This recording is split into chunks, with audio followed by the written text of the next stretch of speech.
Affairs don't begin in the bedroom, they begin in childhood. In the part of you that decided she needed to bury her truth just to be loved. The part that's now screaming to be seen.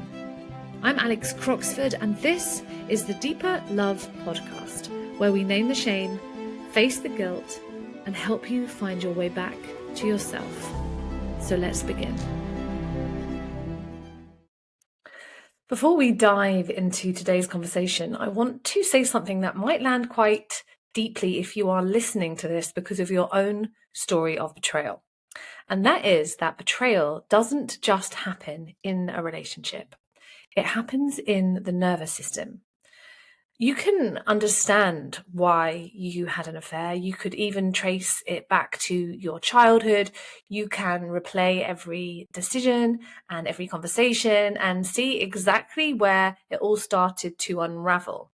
But if your body still feels braced or tight or heavy with shame, then nothing has actually settled. And that is what this episode is really about. And today I am joined by Peter McLaughlin. He's a hypnotherapist and a trauma practitioner whose own healing journey began after a life-threatening diagnosis over 20 years ago.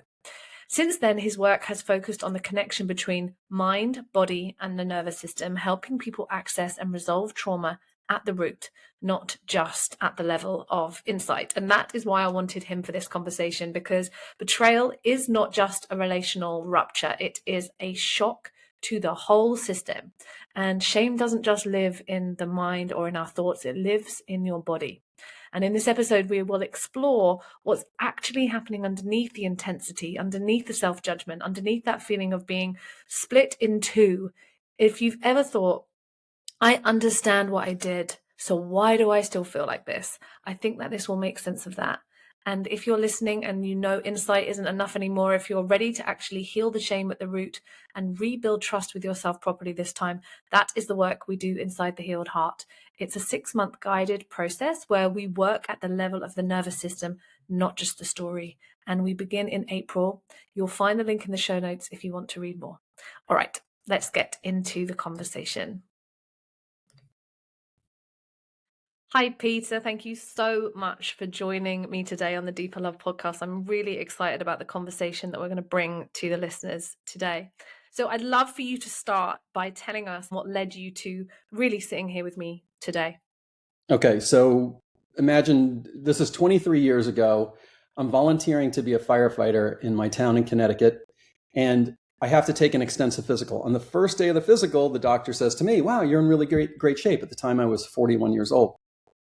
The next day, all these alarm bells go off, and they say, based upon the blood work, we think that you have Lyme disease and a rare form of leukemia.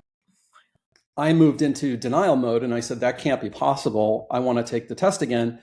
So I went in, gave blood, and the exact same results came back. And for me, this presented in my mind a kind of door. And I believe we live in a free will universe. And it was my choice. I didn't have to, but it was my choice to walk through that door. And by walking through that door, my life changed kind of permanently. I literally went down a different road. I went in a different direction, which led ultimately to being a hypnotherapist and a whole bunch of other things. And the reason for hypnotherapy was because the hematologist oncologist had told me, we don't know what causes this kind of leukemia and we don't know how to cure it. And I thought, in looking over her shoulder at a picture of her with 2 little kids, I thought, how much time does she actually have for me? At the time, I had 3 little kids of my own. And I thought, I'm going to have to do this myself, or at least I'm going to have to throw myself into this. And as I did, I went from the purely physical cause and effect up into the power the mind has over the body. And it was that understanding, getting to a deeper understanding of that made me think at a certain point that I have to be a hypnotist. I have to learn how to control my mind, particularly the subconscious mind. So that's the quick version of how this all came to be. Wow. And you mentioned earlier, how long did they give you to live then? 10 years. They said maybe 10 years. Wow. And here That you was are 23 years ago. 23 years later, Right. my goodness. And so did you start doing hypnotherapy as a part of you trying to uncover the relationship between the mind and the body? Well, I wanted to learn about hypnotherapy in order to save myself, in order to extend my life. I had three small kids when I was diagnosed. They were, I think, 6, 4, and 2. Wow. It was or 7, 5, and 3. They were very, very young. And the thought of, in quotes, losing them and losing my wife was unbearable to me. I couldn't stand it. And I just thought, I'm going to have to do everything I can think of. I'm going to have to fire on all cylinders in order to solve this. Wow. And with respect to the mind, I came to take on a kind of naturopathic viewpoint. So a naturopath basically says if a person's ill, it's because they have toxins in their body and or they have a lack of certain kinds of nutrients that they need. And I feel like it's the same thing with our mind, that we're all probably at a certain age carrying around emotional toxins. And because the mind and the body are connected, that affects your body and it affects disease processes. That everything in some ways comes back to your autonomic nervous system, that it's either you're in fight or flight or rest and digest. There's no third choice. And the effects of holding all kinds of tension in your body literally means you're diminishing all of your body's major systems. So your immune system, your reproductive system, your endocrine system, all of these systems, a digestive system, are being diminished because your system feels like you're going to be fighting a lion in 1 second. And you don't need all that stuff to fight the lion. Yeah. But you're not supposed to be fighting the lion for days and months and years and decades. And so the effect of that on the body is absolutely devastating. Yeah. And so as you started to go on this journey, what did you discover about your own trapped emotions or your own nervous system in relation to the leukemia? A lot. I mean, the first thing that I recognized was anger. Mm. I didn't realize how much anger I had been carrying until it was gone. And it all happened over the course of a few months of intensive training, because part of the training was we had to choose one of the instructors to be our hypnotherapist. And I can't even sit here right now and tell you, oh, here's the one thing that we did that unlocked and healed the anger. All I can tell you is that I was in hypnosis and I was angry. I was in hypnosis and I was sobbing, tears streaming down my face multiple times. But when I came home from this training, which was on the other side of the country, the kids, which would normally be the triggers for me, doing kid things, it wasn't hijacking my body anymore. I could look at what they were doing and think, well, that's not okay. That I've got to do something, but I didn't have the body being hijacked and the muscles being tense and the jaw clamping down and feeling like I wanted to put my fist through a wall. All of that was gone.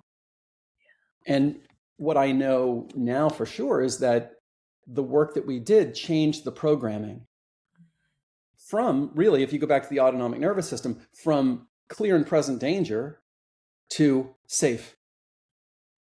And in a place of safe, we can make clear decisions because the executive function of our brain is online. When we go to danger, we go to lizard brain, which is only concerned with survival, and we cannot solve especially intricate problems from that lizard brain. No, we definitely can't. I love that. And I love that you brought this in because this was one very similar, although I would say that majority of the work that I started to do for myself, and very similarly, I was working with the stories that I carry, the parts that have been carrying stories about who I am, the unprocessed emotions, my nervous system. But what really gave me the alarm bell before I had the affair was the fact that I was unable to conceive with my ex-husband. And very similarly, my whole body was just shut down. There was no way that my body was going to be able to conceive at that point because No. there was so much unprocessed pain in my body. And for me, it wasn't anger so much as shame. Shame was the overriding, unprocessed emotion that was completely running my whole nervous system at that time. And that meant I was so contracted that there was no way that I was going to be able to be a No. soft enough vessel to be able to receive a child, you know? And I think Yeah. that so many women, and I don't know if you see this in your practice, but I certainly do see so many women who come to me who are in that high functioning, probably very successful in their career, have probably put together the perfect looking life on paper, but they are so tight because they are running on not who they really are. You know, we're running on stories, we're running on trying to avoid ourselves in so many ways. We're running from the mind, not from the heart and from the body. And it becomes so destructive because in the end, and what I see in my practice so much, of course, is it spills out sideways, and it spills out sideways into a way where I feel so contracted and so disconnected from myself that I'm going to look for somewhere else to try and find that aliveness or that relief or that feeling of being seen and understood and wanted. And I really feel that we are at a point where we have to as a collective start to look beyond just talk therapy to be able to heal, because it's only going to get us so far, right? We're still just talking to the cognitive brain. It's not going to give us what we really truly desire. We're just going round and round and round and round in insight. That's right. That's right. And the feelings of shame are not coming from the conscious mind. Mm-mm. It's coming from the frankly 95% of your brain's processing power is your subconscious mind. Yeah. That's where it's coming from. And that's the part of you that has no awareness of time. Time is immaterial. Everything is now, which is also the quantum reality. Quantum physicists say the truth is there is no time. It's only an illusion created by a planet that rotates on its own axis and then, circumvents the sun. Yeah. That everything outside of that, there really is no time. And that's the mirror of our subconscious mind. It fits that mirror of the universe. I'd love to hear your thoughts around the subconscious mind and our experiences of love and our experiences of heartbreak and our experiences of infidelity. I'm really love to hear your thoughts on that. Okay.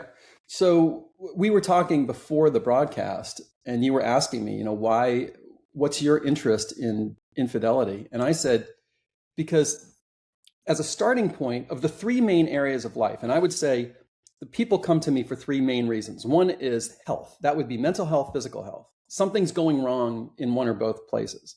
Or it's business, finances, purpose, work, or it's relationship. And I think of those three areas, when things are going wrong in relationship, it's the most devastating thing that we can experience as humans. I think that's how we feel it. And conversely, when things are going really well, nothing feels better than that. Like, success with money or your health is radiant, that's all wonderful, but it doesn't feel as, let's say, high as when you're totally in love. And then under that category or umbrella of relationship, I think that infidelity, betrayal is the most dramatic. It's the most painful. And because of that, it cries out the loudest for healing, for understanding. And I think that's why I personally am drawn to that. And maybe this is the old firefighter in me. Nobody wants to go to an automatic fire alarm. All firefighters want to go to a fire. The more dramatic in some ways, the better. Like that's what you train for. That's why you do this. And it's not like we wish for it to happen, but when it happens and it's big, it's like it's taking all of you. And I think you're losing time and you feel like you're fully engaged, you're fully utilized, your mind and your body and all of your training and experience, and you rely on each other.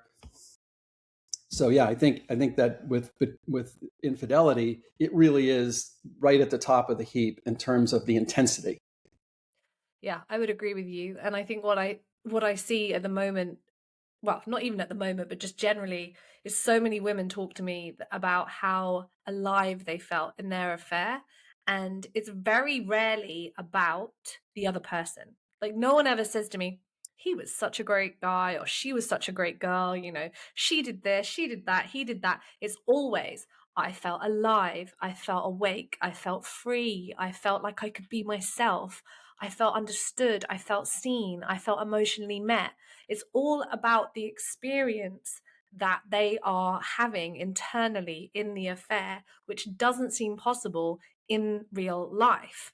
But my true belief is that that aliveness, that experience in the affair is what you just talked about there, which is intensity. Like it's intensity. It feels because you are living a secret. You're trying to find time for each other. You're trying to, being chosen by somebody who's probably also married.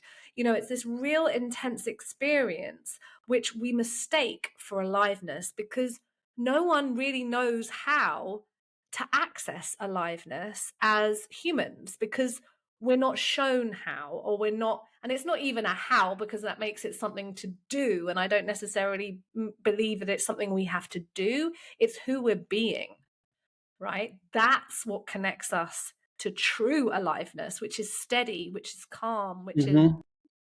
which can be found just by walking the dog for 10 minutes and seeing some beautiful flowers and as you pass, right? Yeah, and I think that this is where we're getting really stuck. Not just women who have had affairs, but I think humans generally are trying to seek intensity or trying to seek something outside of themselves to feel that sense of aliveness. Yeah, and in our society, if you think about certain things, it's been engineered or hacked to create that. I'm gonna say, and I don't know if this is what you mean by it, but an ersatz or a fake intensity. So refined sugar is a hack of the natural sweetness that you would have with fruit, for example. And it hacks into that part of the mind, the brain that's seeking maybe the sweetness of fruit because it has other things in it that are really good for us. But it wants to take you to the next level because then you'll buy more of it. And Yes. the same could be said for entertainment. That over the decades it gets more and more intense because it's trying to give you more and more of a nervous system jolt. The horror film becomes more horrifying. The soundtrack and the music becomes cartoonishly loud, and you can feel it inside of your chest. The fast food restaurants are engineering everything to get you to eat more. Even the colors that they use, the red and the orange or yellow, is designed to activate deeper parts of your mind to make rapid decisions and to eat more. When you go into a boutique and you spend $350 on a pair of yoga pants, part of the reason for that is because of the boom, boom, boom, boom, the music that's sending you from your left hemisphere into your right and getting you to make an impulsive decision and not really think about how much you're spending on these pants. So Not that spending $350 on a pair of yoga pants is a bad idea. I'm not trying to say that. I'm just trying to say that marketers have figured out how to hack into that part of us. And I think what you're talking about is what is the equivalent of being alive to eating, an organic grape versus having a candy bar that's yes. going to give you a super high and then a super crash, because that's what happens. Well, exactly, and this is a beautiful comparison to having an affair because it's almost like at the what came to me then as you were sharing that was there's a practice that I often do with a lot of my clients around using your senses because people talk about sensuality, especially for the feminine, but really our sensuality is part of our aliveness, and to connect to our sensuality, we have to be in touch with our five senses. But because the world is created, as you say, where it's almost like we're being hammered all the time, colors, noise, intensity, all the time, we don't have to connect to our own senses in any meaningful way.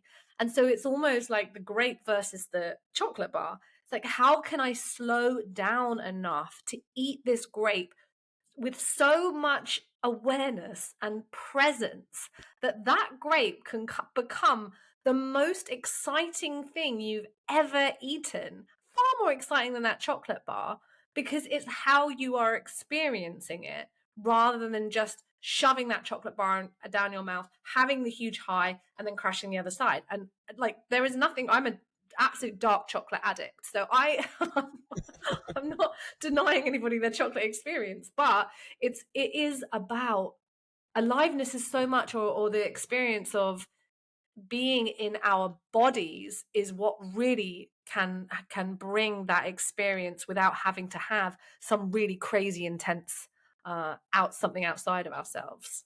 Definitely. And I would say that modern life, the modern lifestyle, leads us to wanting to have these extreme experiences, right? And to do it easily and quickly because people are overworked. They're over worried. Humans have never had access to tragedy on demand. Like you can just anytime go on the internet and find some catastrophe or calamity that's happened somewhere in the world and not just read about it, but actually see video. That this is not normal for our species. And so just that infotainment world, entertainment and infotainment activates the autonomic nervous system into a fight or flight response. We start Yeah. becoming addicted to it. The work, and then maybe you get 2 weeks of vacation, maybe you get 4 weeks of vacation if you're in Europe. I mean, it's not enough. And then I think women have gotten this message over the last 50 years that they're supposed to have it all. They're supposed to be full-time moms, and they have this incredible relationship with their children and their husband, and they're at home and everything. And then they're also in a high-powered career. How do you do that? It's so mad. Like I'm 43 and I am yet to have my own family, which is we are praying for this year. But I have therefore seen so many of my peers and my friends be in the generation of women that have been told that they can have it all. And so they are killing themselves, literally killing themselves to be the best mother they can be. And at the same time, be in the boardroom with the men that we are supposed to be exactly the same as. And I have to say, I don't believe that we can have it all. And that's a really quite a controversial thing for a woman to say in 2026, especially a young woman. But I think that we are burning women out by giving them this message. And I think that it creates even more of an experience of just malaise and grayness in our life because there is nothing for us. If you are working a full-time job and you are raising children is a full-time Oh, job. it's more than that. Oh, yeah, exactly. Like it's way more than a full-time job. And I am just like, I can't, like, no wonder you feel so flat inside. No wonder Yes, you feel so flat. yes, and the human mind recoils. The body recoils at something even like boredom Hmm.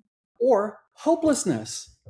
Or here's this word again, shame. So if what's being portrayed is, say in a film, is this beautiful, quirky, perky woman who is, a corporate lawyer and a partner in a law firm, and she's got this fabulous house and a good-looking husband and these fabulous children, and she's doing it all, and you're not. The implication on some level might be, well, what's wrong with you? Oh, Which for shame sure. often follows that, like if I think there's something wrong with me, then I could move into shame. And then the other piece I wanted to bring up is my take on addiction. And there's a reason here, back to infidelity and everything. My take on addiction is that it's a way of distracting oneself from something painful: physical pain, emotional pain, spiritual pain. Boredom is a form of pain. Nobody wants to be in that state. Hopelessness. And I think that people, use food, they use drugs, legal and illegal, they use alcohol, they use shopping, they use pornography, and perhaps some people use infidelity as a way of feeling alive, distracting themselves from the other piece. Oh, And it just multiplies ultimately the shame and then guilt and all these other things. It creates a certain kind of wreckage with it. But so does alcohol. So does gambling. And many of the other addictions. So does food. When somebody's 400 pounds, it's created damage and wreckage. But it has a psychological undercurrent. yeah. I mean, everything you've named were ways that I used to try and escape the pain that I wasn't even aware that I had. And I think that this is one of the the things that I see with some of my clients and also with myself, was that on paper I had a good childhood. Right. There was no one could have said, oh, Alex had a traumatic childhood. My parents were together. I went to private school. We had money. We had, you know, I had a lovely sister who I really got on with. Like, there was no big deaths, there was no big trauma. So I felt really confused when I started to do the very deep work. I actually had never even had therapy before I started to do regression work. I just really went headfirst into the deepest of work. Mhm. But what really started to become clear very quickly was, it doesn't matter what happened to you as a child. You don't have to have had a really traumatic childhood to be carrying pain or to be carrying stories or trauma inside of your body. And so much of the pain that I know that I've had to heal, yes, there was some trauma in my childhood for sure, but so much of what I've had to heal was a lot of my mother's wounds I have had to heal. And I've said this to her before, because so much of it is also passed down generationally. So we think, oh, well, my childhood was all right, so probably I don't need to do this work. But you don't have any idea what you're carrying. You don't have any idea of the pain that you're carrying or the unprocessed emotions that you're carrying until you sit with somebody like yourself or with me, and we're able to be a mirror to what is also, or what has not already been seen and processed and felt. And so I think that can often be quite a surprise to a lot of people, actually. Oh, for sure. I mean, we're living in a 5 sense reality, which is basically a very small box. Because everything inside there is largely true, but there's a reality outside that little box that we don't really entertain or utilize in our day-to-day life. Like this whole uncertainty principle thing, that a particle behaves differently when it's observed than when it's not observed. Like what? Right? I Right? know. Or even mind and body are connected. You can talk to any doctor on the planet and they'll say, oh yes, mind and body are connected. But try to find doctors that will practice that way. Other than, oh, you're under too much stress, take some time off. Oh, right. I'm gonna Yeah, I mean, the thing is that when I was going through infertility with my ex-husband, I not one doctor ever said to me, and at the time I was very skinny because I had an eating disorder. I was Mm, barely eating enough, over exercising. I was so stressed because I was working as a television executive and had cheated on my husband, and I was desperately unhappy but didn't even realize it. Not one person asked me, are you eating enough? Are you looking after yourself? How happy are you? Are you carrying anything? No one ever. It just became this biology experiment of like, yeah. well, tick, tick, tick, tick, tick. So you have to go down this way. Right. And yeah, I think if there had been anybody that had been understanding of this in Mm-hmm. the fertility clinic, they'd have probably said to me, don't go through IVF right now. Your body Mm-hmm. is not in any way receptive to Yeah. conceiving a baby. You're carrying way too much. And of course, yes, people do have babies in war zones. People have babies in very stressful situations. But like, when we're able to actually have a deeper understanding of what's going on in somebody's system, then we can be far more helpful in saying, maybe not now, maybe go and do some somatic healing work, some work on your body and your mind. Go and do some regression, go and do some parts work, go and really get to the root of what it is that's leading you to be living in this way, or this tightness. I was so tight. It's unbelievable. Really. I get that. When I was diagnosed with leukemia, my back was so out from tension. It was horrendous. I couldn't even walk the property in Connecticut. It was about 3 acres. I couldn't even walk it because my back was so bad. And looking back on it now, it's because of all the stress I was carrying around. This was like in the immediate aftermath pretty much of 9/11. I worked a block and a half from ground zero. I had a 2-hour commute each way. I had three little kids, tiny little children. I had a 100-year-old house. I was trying to start another business in addition to the one I was consulting down, on near ground zero on Wall Street. And that clearly is what pushed me over the edge. that then manifested as a physical issue. And so how do you then try to unwind that, to your point, with just examining and treating the body? How is that done?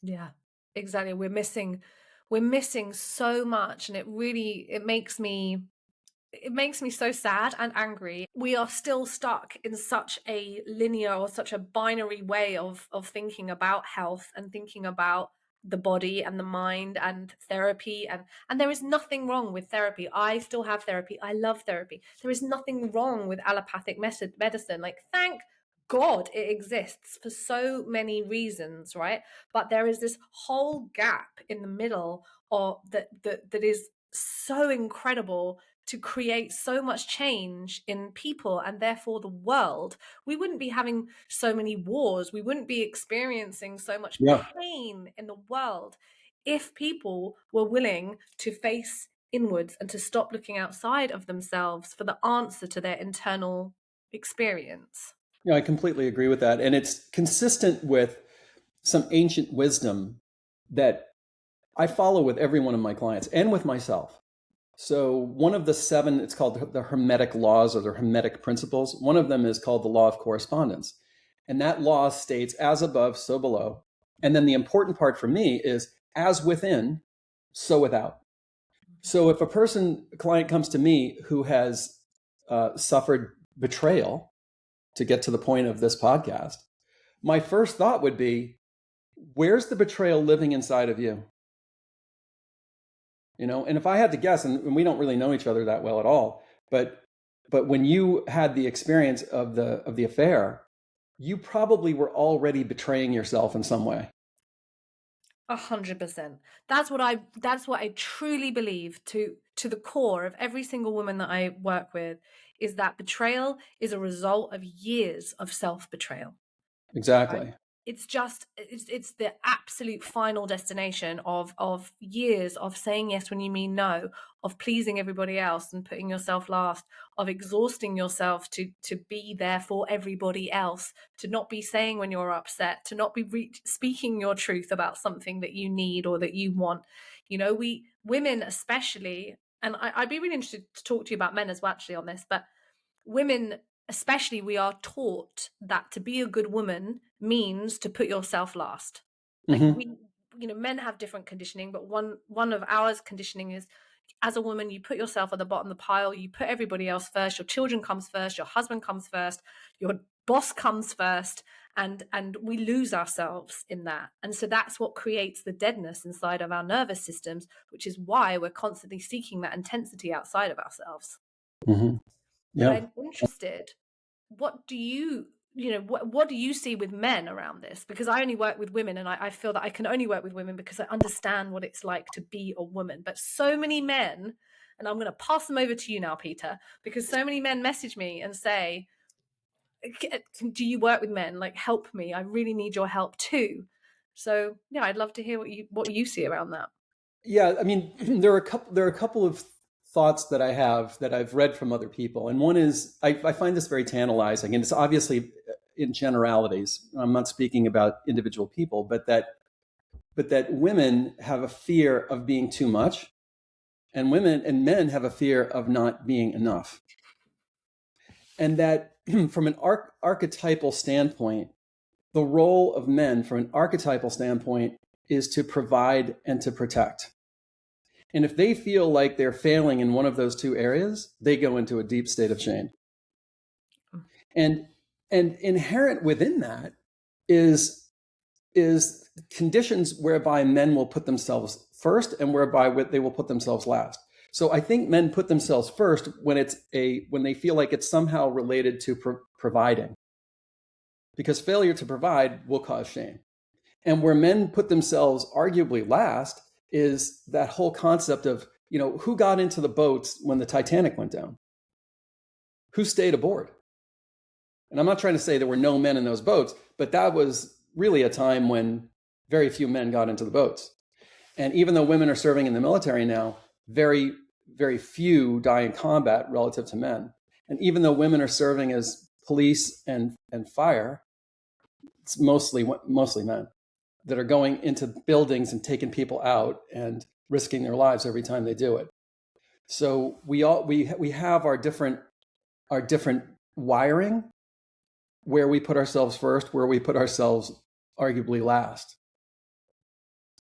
Yeah. And I think for a man, infidelity, like what I've read, and I think that this is true as speaking as a man, is that men are more devastated by a physical affair that their partner has, and women are more devastated by an emotional affair that their partner has. And I think for men, the physical affair hits them where they live in terms of of not being enough. Like that maybe it was a lack of sexual prowess. Maybe they weren't handsome enough. Maybe they weren't strong enough. Maybe they didn't make enough money. I think that's where they go. I think that it's so true. And I agree with you. I believe that the emotional affair hits a woman so much harder, and the physical affair hits the man so much harder because of the stories that we create about ourselves based on what that action.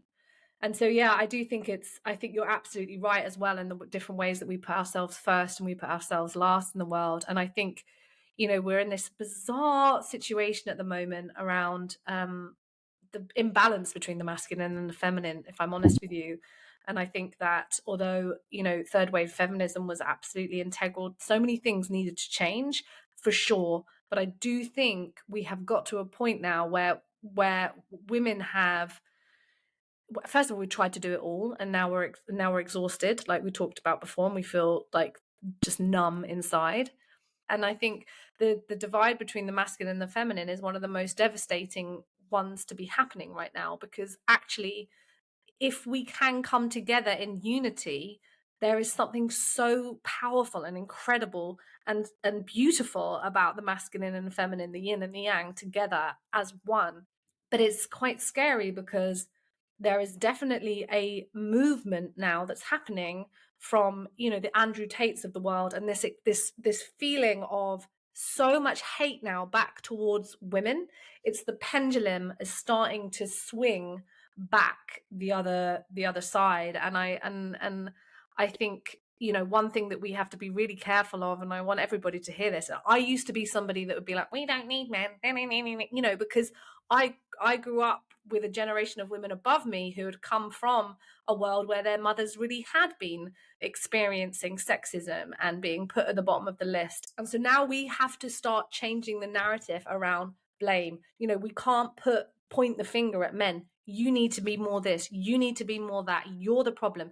I have to catch my clients all the time. I'm like, stop projecting onto your husband. There are certain things that men are better at, and there's certain things that women are, well, not even better at. We can just do with more ease, right? Women generally can multitask better than men, but men can do a shit ton of other things much better than women can, and we have to stop pretending that we don't need them. We do need men. We really do.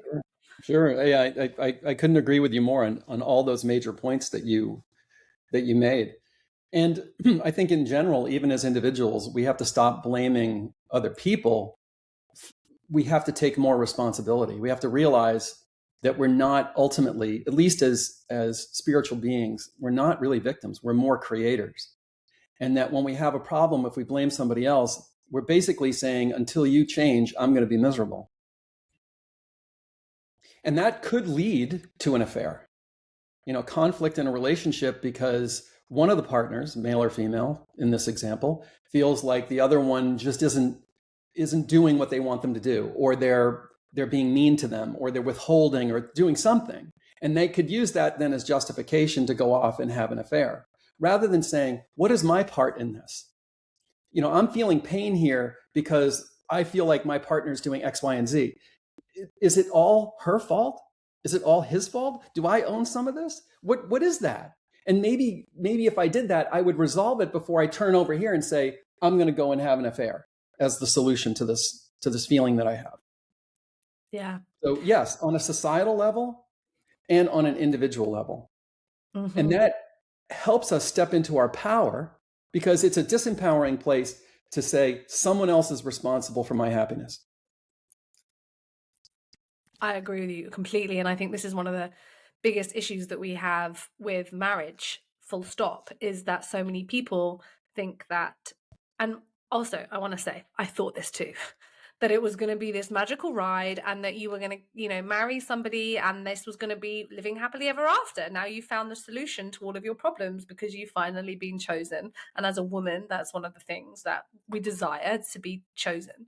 But ultimately, there's two people standing at an altar. One of my mentors used to say, it's like two lambs standing ready for the slaughter. It's two women, two people standing at the altar.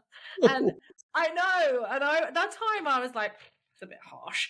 I don't think so. But now I see what she's saying, because we go into marriage with such naivety, most of us anyway, Mhm. or into relationships with such naivety, that we feel finally someone sees me, finally someone is going to save me from my pain. And it's just magical. But then what we don't realize is that person you have unconsciously attracted from your wounds. And that person is going to reflect back to you the exact pain points it's going to take to trigger your deepest, darkest pain. Why? So that you can heal it. So we don't realize this. And so we feel so disappointed when our partner doesn't match all of the sparkly things that they're going to finally bring us. I'm in this relationship now with Adam, and we've been together for, we're coming up to 4 years this summer. And we rub each other up the wrong way, right? Like, we're not perfect. The moments of love that we have are the deepest love I've ever experienced, but we also really grate each other, and we're really seeing each other's patterns and ways of being and experiences of control or shame or wanting to try and manage the other person, which is one of my shadows. So but that is actually so powerful, and that's what creates the deepening of the relationship. But again, we're not aware of this because we all think that a marriage or a relationship is the thing that's going to save us, and that it should just be easy. Oh yeah, and that's we're propagandized into that. And again, there's a commercial reason for it. The price of weddings compared to what they were, say, 100 years ago or 50 years ago, what they are now is off the charts. And it's basically like a mini Hollywood event. Oh, And there's right. And it's creating this impression that this is what it's going to be. That's how you launch it. This is what it's going to be. Like somewhere in the subconscious mind, this is what it's going to be. And it's going to be everything I ever saw on TV. And they usually show you the romantic part, the courtship, culminating in the wedding and the couple walking off or driving off. And so that's what's been seeded in our subconscious mind. And when, a person's 3, 4, 5 years in and they've gotten used to each other, and maybe it starts to feel boring when the limerence has ended, when maybe there are children and there are diapers, you're changing somebody else's diapers.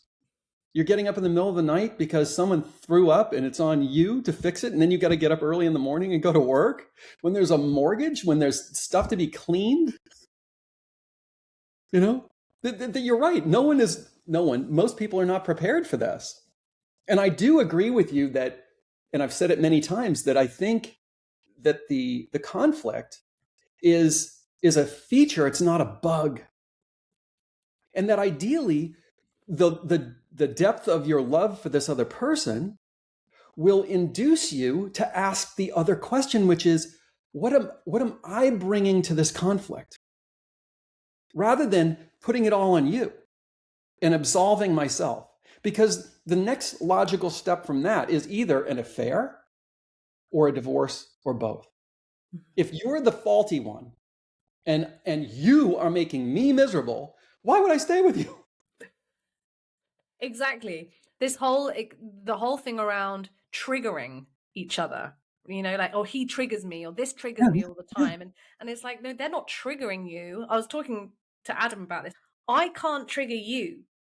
you are being triggered by something that I am doing. That doesn't mean that that absolves me of responsibility. Like, that doesn't mean that I just get to be a complete a-hole and not take any responsibility for what I'm saying or how I'm talking. But if you weren't carrying a wound from the past, you would feel very neutral about this Totally. comment or this thing that I said. If someone called you a blue frog, you'd be, well, that's a ridiculous thing to say because I'm not a blue frog. But if they were to say to me, you're a fat slut, that might hurt because there's a part of me that believes that I'm fat or that I'm a slut.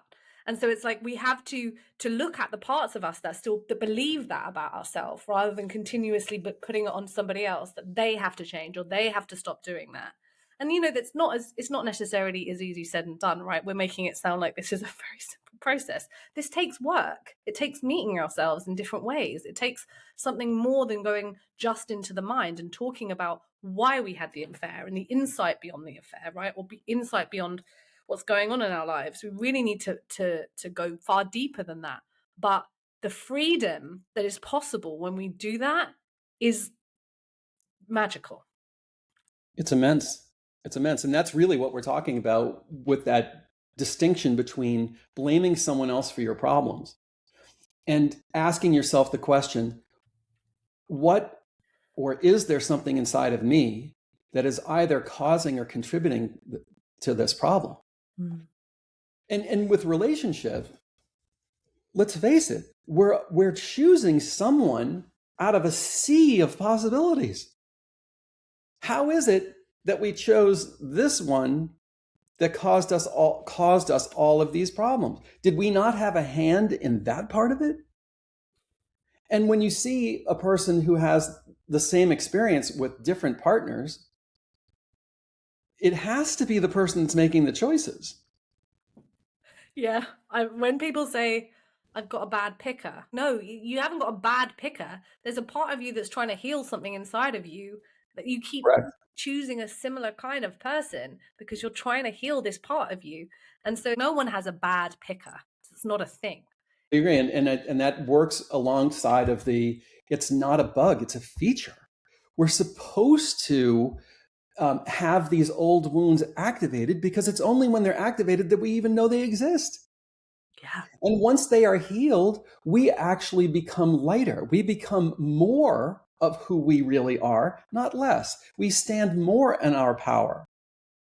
And again, the devotion to the other person can be an inducement to see it through. And seeing it through means two things, in my view. One is finding what it is inside of us that is contributing or even causing the conflict that we're having, that we're thinking it's the other person that's doing it. I think that's very rare. I remember sitting with my mentor after I had started working with her quite early on, and I was talking about how much shame and guilt I felt and just how I was this terrible person. And she said to me, Alex, the shame that you're feeling right now isn't just about the affair. That shame that you've been carrying has been with you since you were a little girl. What are you talking about? Of course it's about the affair. What madness are you suggesting? But as I went on and on and on this journey, I realized, oh my God, my whole life, my whole being was run by shame. I believe I'm a bad person or that I am disgusting.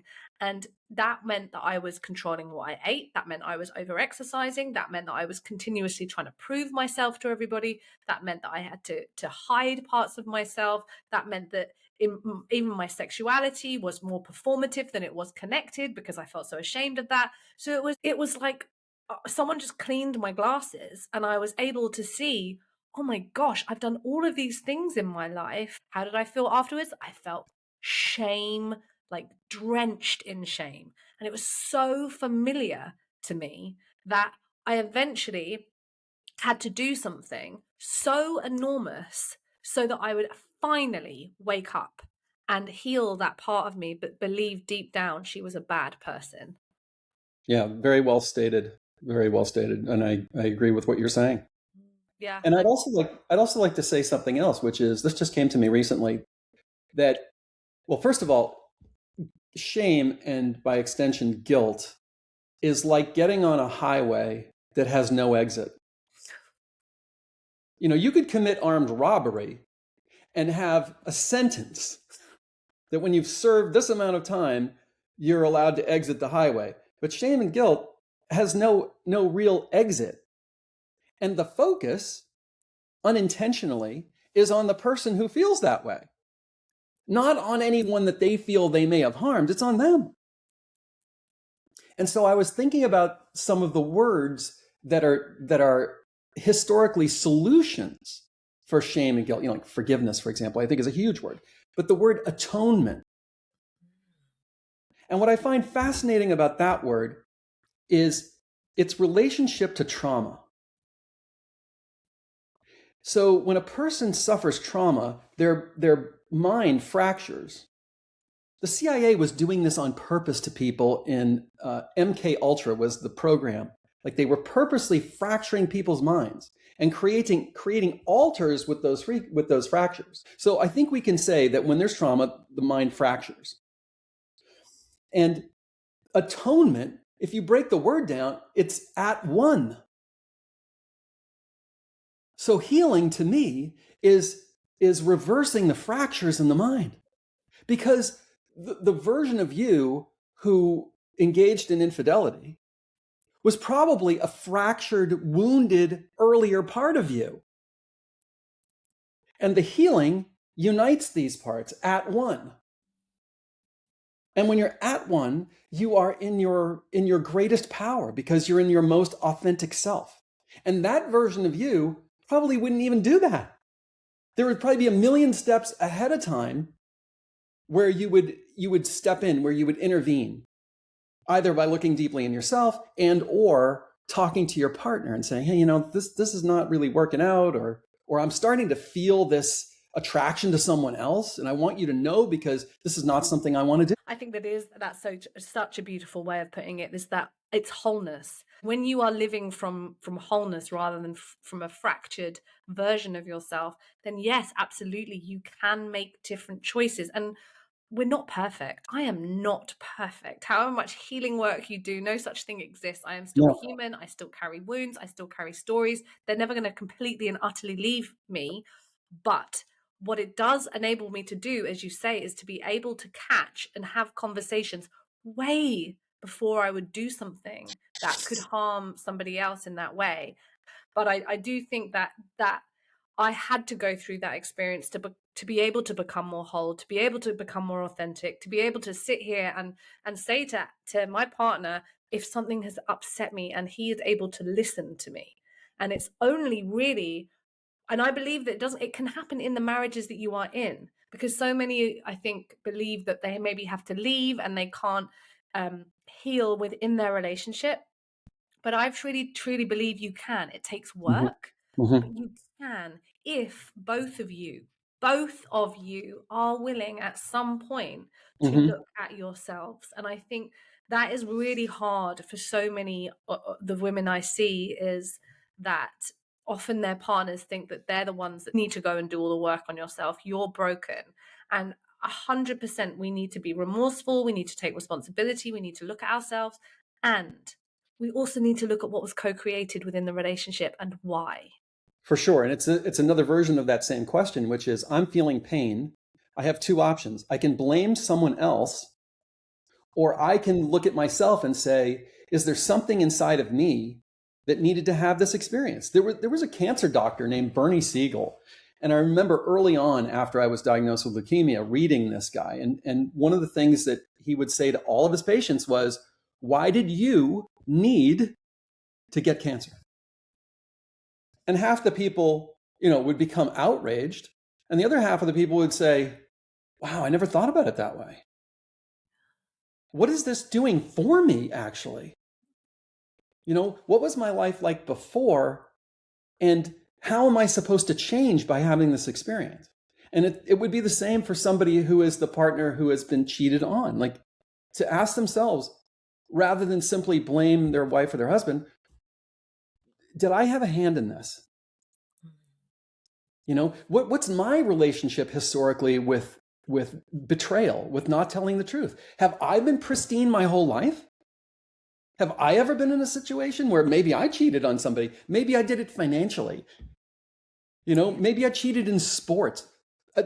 Maybe there's something there. Yeah. Or betray, or even having had a betrayal earlier on in life by a parent. Yeah. If that's a familiar experience for you in your nervous system to have suffered abandonment or rejection or betrayal of something, then the chances are it's being replayed right now, right, in your relationship. And And that, therefore, it would be an opportunity, kind of like that door that I talked about. And you have yeah. free will. You don't have to walk through the door. But if you don't walk through this door, another one's going to be presented to you. Oh, isn't that true? That's the thing. If you're not going to learn it this time, it's gonna find you another time. And I have to say, I think it's been an absolute pleasure to talk to you, Peter. And I'd love for you to just share maybe one final word. What was it that you needed to learn through having cancer, Peter? Probably several really important things. I mean, one of the things that is aligned with what we're talking about that a therapist said to me in response to me saying to her, I feel like there's a black cloud following me around. And she said, what if that cloud is a mirror? So I think that this theme of personal responsibility, not to be used as judgment, but to be used as part of your map for how to get home, I think is absolutely vital. That if you believe that the world is arrayed against you, you're going to be walking around in a fight or flight response all the time. And your relationships and everything in your life is going to be colored by that. If you believe that on some level everything is happening for your benefit, is happening for your awakening, then you'll be much more relaxed with things. You'll see opportunities where before you only saw roadblocks. And so I think all of this kind of means for me that we are far more powerful than we realize. That none of us, like sometimes I talk about actors, we don't blame certain actors, like when they're having a eulogy, when the actor passes away. We're not blaming Robert Duvall for being in the mafia when he was an actor in The Godfather. It's just a role he was playing. And your role doesn't define you. It informs you. So the things I've done in my past for which I feel remorse and regret, those don't define me. I was informed by them, most notably by what I learned from it and how I responded to it. And same for you and same for anybody listening. And to define yourself based on a trophy that you won or some act that you're remorseful for is equally as foolhardy. We're all in this together. Everybody makes mistakes. No one is permanently broken. And everything represents a kind of opportunity if you're willing to treat it that way. That was just such a perfect way to end this podcast. Thank you so much. There's nothing more I can add, but thank you so much, Peter. It's been such an honor to have you on the podcast. I'd love for you to share how people can find you if they want to reach out to you.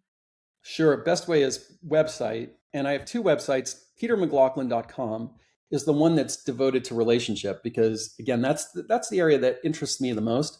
And then BlueSkyHypnosis.com is more of a catch-all. So that's where I work with athletes or I work with people on anxiety or other kinds of issues, weight loss and so on.